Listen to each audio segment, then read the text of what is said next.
Morning प्यारे बच्चों, आज हम पढ़ने जा रहे हैं संधि। संधि की परिभाषा इस प्रकार है। दो ध्वनियों के पास पास होने के कारण उनके आपसी मेल से उत्पन्न विकार संधि कहलाता है। यानी कि हम ऐसे भी कह सकते हैं, दो वर्णों का जब परस्पर मेल होता है और उनमें से यदि किसी भी वर्ण में कोई परिवर्तन आ जाता है तो उसे क्या कहते हैं? संधि कहते हैं। और अगर यदि वर्णों का मेल होता है और उनमें कोई परिवर्तन नहीं आता है तो उसे संधि नहीं कहेंगे, उसे क्या कहेंगे? मात्र संयोग कहेंगे। अब हम चलते हैं संधि के भेदों की तरफ। जो संधि है, संधि तीन प्रकार की होती है। कितने प्रकार की होती है? तीन प्रकार की। एक होती है स्वर संधि, एक होती है व्यंजन संधि और एक होती है विसर्ग संधि। कितने प्रकार की होती है? तीन प्रकार की, स्वर, व्यंजन और विसर्ग। सबसे पहले हम पढ़ेंगे स्वर संधि के बारे में। स्वर संधि, इसकी परिभाषा इस प्रकार है।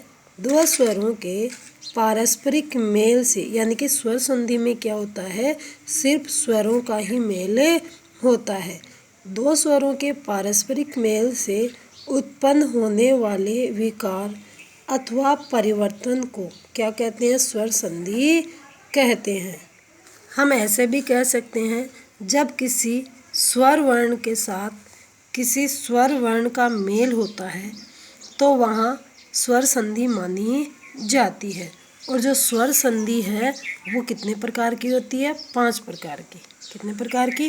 पांच प्रकार की। यण संधि, वृद्धि संधि, अयादि संधि, दीर्घ संधि और गुण संधि। पांच प्रकार की होती है। यण संधि, अयादि संधि, वृद्धि संधि, दीर्घ संधि और गुण संधि। अब इसमें क्या है? मत धन अनुसार। अब देखो यहाँ पे क्या है? ए, त के बाद में क्या है? ए। ए प्लस ए बराबर क्या हो गया? आ। ये क्या है? स्वर संधि है, क्योंकि इसमें क्या है? ए प्लस ए, ए धन ए। ए के साथ में ए का मेल हुआ है तो इन दोनों के मेल से क्या हो गया? विकार उत्पन्न हो गया। और यहाँ पे क्या आ गया? आ। उसी प्रकार से ये है गण धन ईस, गण धन ईस।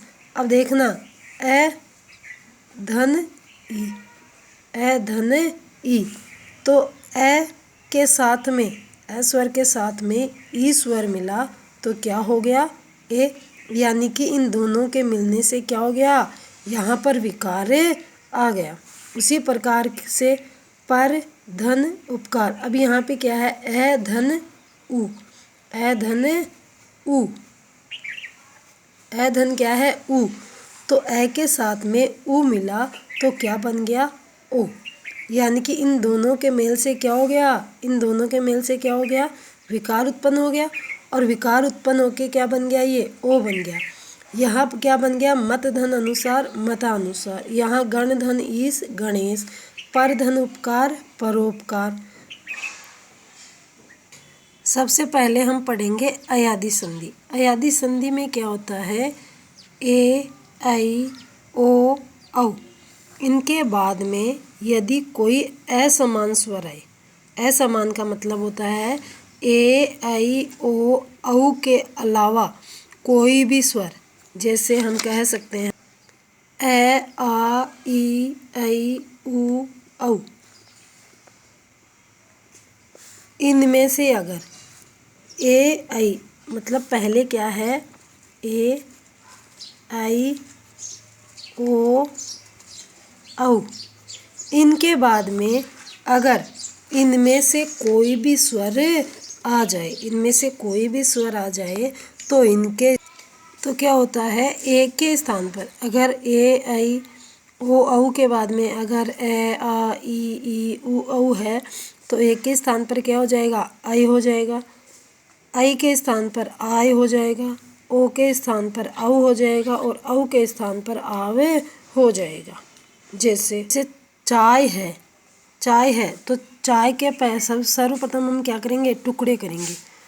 च, धन, आ, धन, य, धन, ए। अब देखना, जब हमने टुकड़े किए तो क्या आया, आया। तो हम क्या करेंगे, सर्वप्रथम जो च है, आय कब आता है, आय आता है जब आई हो, क्या हो, आई हो। तो च के ऊपर क्या करेंगे, आई की मात्रा लगा देंगे, बचा क्या, ए। च, धन, ए। ये क्या है, चाय का संधि विच्छेद।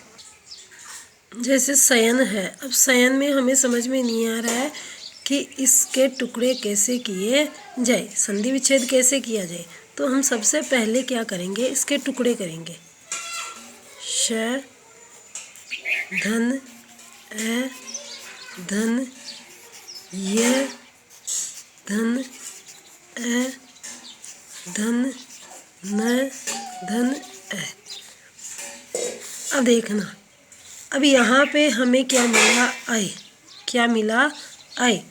तो आई की जो मात्रा है, आई कब आता है, आई कब आता है, आई आता है जब एक की मात्रा हो, जब किसकी मात्रा हो, एक की मात्रा हो। तो इससे पहले जो भी वर्ण है उसके ऊपर हम क्या करेंगे, इसकी मात्रा लगा देंगे। तो ये क्या हो जाएगा, जैसे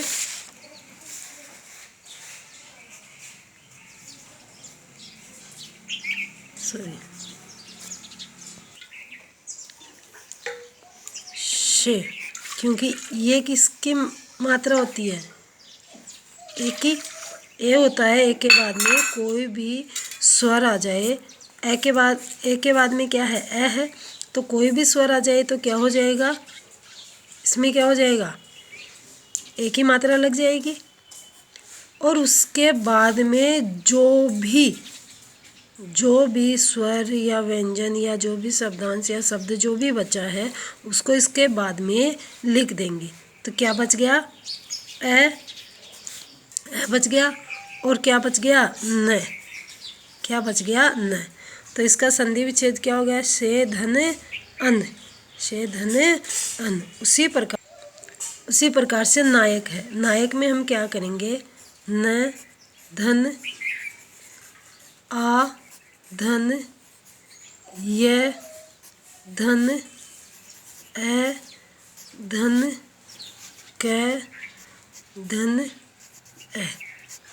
अब इसमें भी देखो, आय है। अब आय कब आता है, आय आता है, आय कब आता है, जब एक की मात्रा हो। और आय कब आता है, जब आई की मात्रा हो।